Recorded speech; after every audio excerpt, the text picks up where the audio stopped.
नमस्कार मित्रों। ज़िंदगी में टेंशन ही टेंशन है। ज़िंदगी में टेंशन ही टेंशन है, फिर भी इन लबों पर मुस्कान है। फिर भी इन लबों पर मुस्कान है, क्योंकि जीना जब हर हाल में है। क्योंकि जब जीना हर हाल में है, तो मुस्कुराकर जीने में क्या नुकसान है। तो मुस्कुराकर जीने में क्या नुकसान है। मित्रों नमस्कार, आप सुन रहे हैं बेसिक साइंस लर्निंग। हम बात कर रहे हैं जंतुओं एवं पौधों में परिवहन के बारे में। आज हम भाग 5 में इसके बारे में कुछ अन्य तथ्यों पर चर्चा करेंगे। जैसा कि हम जानते हैं कि विज्ञान के कक्षा 7 में जंतुओं एवं पौधों में परिवहन पर चर्चा हम लोग कर रहे हैं। इसमें हमने पहले जंतुओं में, खास तौर से मानव में किस तरह से रुधिर का परिवहन होता है, इसके बारे में बात किया। आज हम मुख्य रूप से रुधिर का जमना और रुधिर वर्ग के प्रकार के बारे में हम बात करेंगे। जैसा कि हम जानते हैं कि हमने रुधिर के बारे में पढ़ा कि रुधिर मुख्य रूप से यदि हम कहें तो वह 3 प्रकार के होते हैं।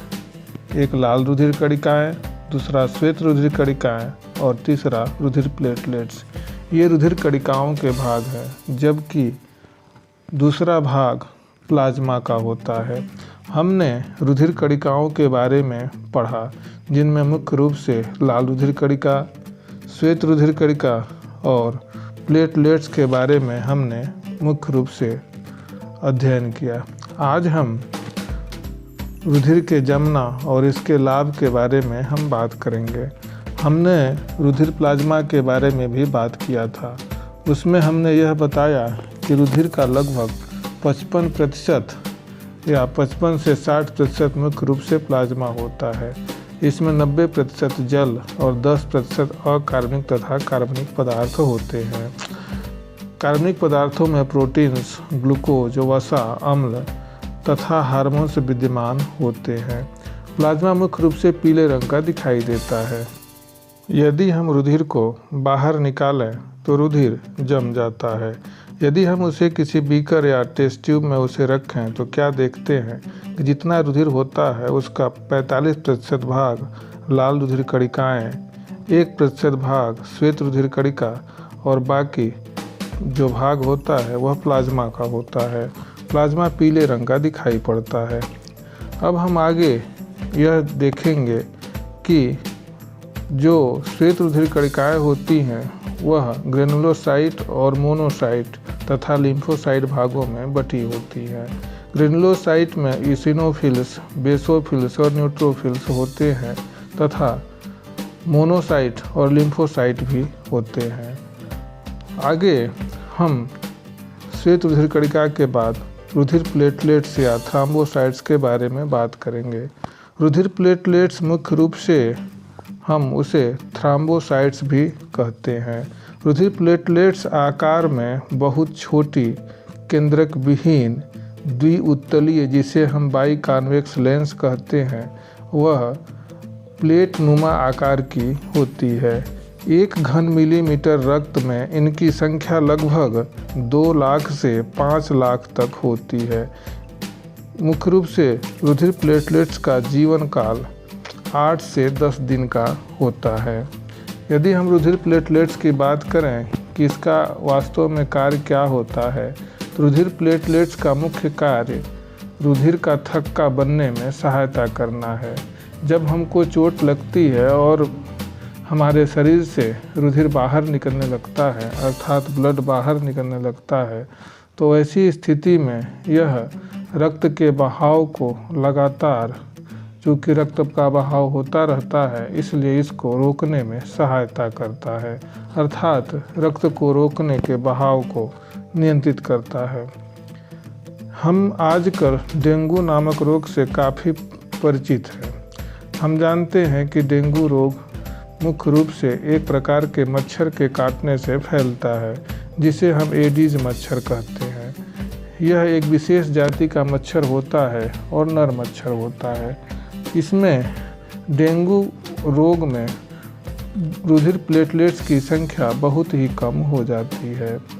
तो यह यदि हम कहें तो 1 घन मिलीमीटर में पुरुष में लाल रुधिर कणिकाओं की संख्या 50 से 55 लाख, जबकि महिलाओं में 45 से 50 लाख होती है। अर्थात हम कह सकते हैं कि लाल रुधिर कणिकाओं की संख्या पुरुषों में अधिक और महिलाओं में अपेक्षाकृत कम होती है। 1 घन मिलीमीटर रुधिर में श्वेत रक्त कणिका, जिसे हम WBC कहते हैं, इनकी संख्या 5000 से 9000 तक होती है। जैसा कि हम जानते हैं कि हमारे शरीर में पाया जाने वाला लाल रुधिर कणिका केंद्रक विहीन और प्लेट युक्त होता है, और यह हम ये कह सकते हैं कि अवतल लेंस के आकार का होता है, जबकि ऊंट में लाल रुधिर कणिकाओं का आकार अंडाकार एवं केंद्रक युक्त होता है। जैसा कि हमने पहले बताया कि डेंगू रोग मुख्य रूप से प्लेटलेट्स की कमी के कारण होता है। यदि प्लेटलेट्स की संख्या कम है तो हम यह पता कर सकते हैं कि इसको डेंगू रोग हो गया है। जैसा कि हमने बताया कि रुधिर प्लाज्मा जो हल्का पीला, साफ, चिपचिपा तथा पारदर्शी तरल पदार्थ होता है, यह रुधिर का लगभग 55 से 60% भाग होता है। सामान्य रूप में इससे 90% जल, अर्थात प्लाज्मा में 90% जल होता है, 10% अकार्बनिक पदार्थ और कार्बनिक पदार्थ होते हैं।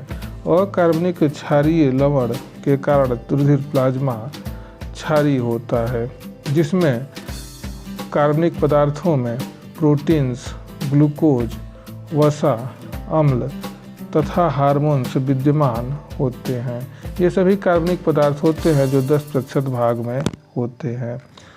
तथा यदि हम ब्लड को बाहर निकालकर यदि किसी टेस्ट ट्यूब में रखें तो हमें साफ साफ पता चल जाता है कि लाल रुधिर कणिकाओं का भाग 45%, 1% श्वेत रुधिर कणिका तथा बाकी 55% के आसपास प्लाज्मा होता है।